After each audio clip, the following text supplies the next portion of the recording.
Well, hello. This morning I've got a couple of things that I want to talk about, and I talk about those things here among our groups locally that work with us here in the dealership. So there are things that I want to share with you, and this morning I want to share a particular topic that we always go through here when a new wholesaler comes aboard, and they all pretty much do it. Even though we warn them not to do it, they go ahead and do it because they don't realize their own limitations.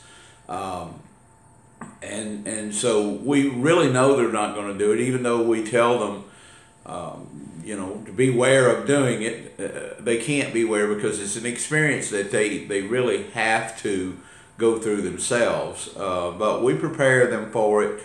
Most of them do go through it. The ones that do survive, like I say, when they're on, when they're here, if they survive that, and some don't. Most do, fortunately, but some don't.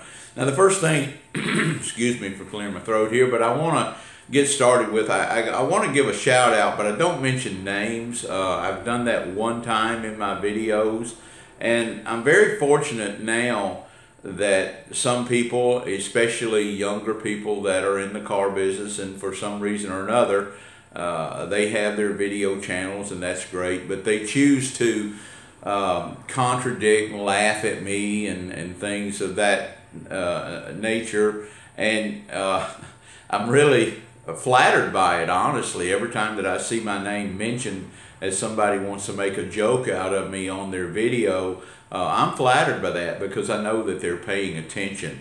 And actually, when they make their comments or they post their videos about me, it sends more of you to me that may not have found me any other way unless somebody was out there slamming me. So to those of you that do choose to mention my name out there and help me build my audience, with those people that I never would have met without you slamming, I want to thank you for that.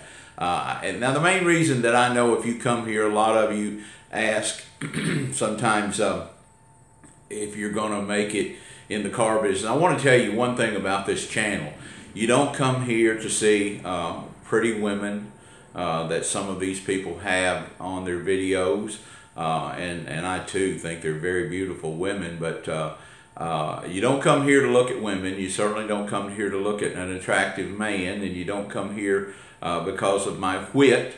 You come here for one reason, and that's because that you want my input on the car business, and really that's all I have to offer. So to those of you that are willing to endure what I have to say, trust me, I know that you're interested in only what I have to say. So I hope that I can help with that. Now let's get on to the number one mistake that I see new people in the business make. And that mistake is having more inventory. They start off and boy, they're gung-ho. And I'm excited for them. And I don't discourage them, but I do warn them. It's my responsibility to warn them.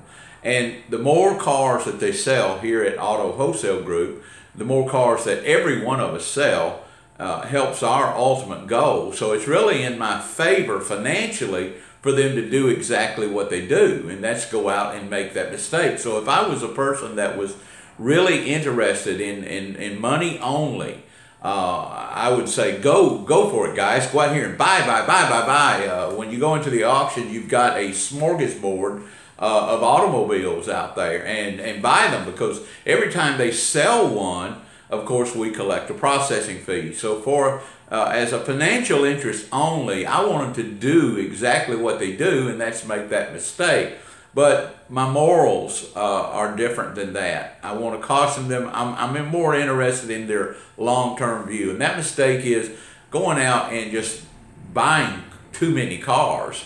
They get out here. Most of our people have a little reserve capital. Some of them have anywhere from $5,000 up to $100,000 that we have people that join our program.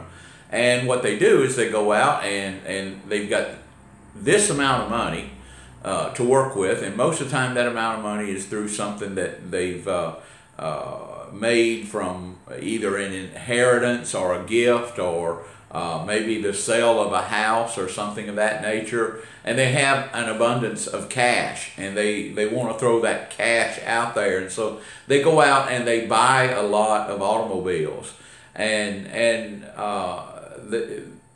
they buy just really some. They're out here and they may throw $50,000 out here, and they look up and they bought 10, 15, 20 automobiles on that $50,000. And then they look, okay, now the process begins to dispose of them, to sell them, getting them on Craigslist. I don't care if you've got 20 cars or you've got 5 cars. Just because you've got more does not mean they're going to sell any faster. They're going to sell with one thing, and that's your focus. And you have to look at it just like in your vision. Most of us see exactly what's ahead of us, but we lose a little bit of our vision when we use it peripherally. And so you get out here, you got 20 cars, you can't focus on all 20 of them at once, and you look and you've got $50,000 out there in cars. And if you really analyze it, you've got $10,000 here that's working for you. The other $40,000 is money that's just sitting there because you don't have the time to get to it, get it repaired. It may need some repairs on it. And so you get into a situation to where you've just got too many cars to get to. You can't post them now, but one at a time. I'm not saying go out here and buy one car. But 2 to 3 cars a week, especially when you have that limitation lifted off of you of having to find that car on Craigslist or something of that nature. When you have that limitation lifted off of you in the car business, and then you have this smorgasbord of used cars out there that you can buy, yes, I understand it's going to go to your head immediately, but you want to caution yourself. Start out small, 2 to 3 cars, sell those 2 to 3 cars, and really when you're just one person, most of the time you're going to find out that 2 to 3 cars is all you can facilitate and manage. As you grow and you want to sell more cars, you're going to need more help. You're going to need you a sidekick or somebody that's in there that can help you facilitate these cars around. It's absolutely impossible for one person to facilitate, to buy, to sell, to facilitate repairs and everything. If one person can do that more than 10 or 12 times a month, in my book, they're absolutely amazing. I've never seen anybody that can do it, and I certainly can't do it, but it's a full-time job when you're out buying your own cars, or you're out facilitating your own sale repairs and things of that nature. So the number one mistake that people make, starting too big with too much and not watching their each investment. They have just way too much out there. So I caution you, like I caution everybody else here, don't go out here and buy 5 or 6 cars the first thing out of at your first automobile option. Don't go out here and buy car haulers that you're probably not going to need. That car hauler is going to be spread out over a lot of purchases. But I see people that just throw money at this business. And anytime you're throwing money, trust me, when you're throwing money, you're going to lose it. So pay attention, focus yourself on your purchases, focus yourself on every dollar that you invest in an automobile.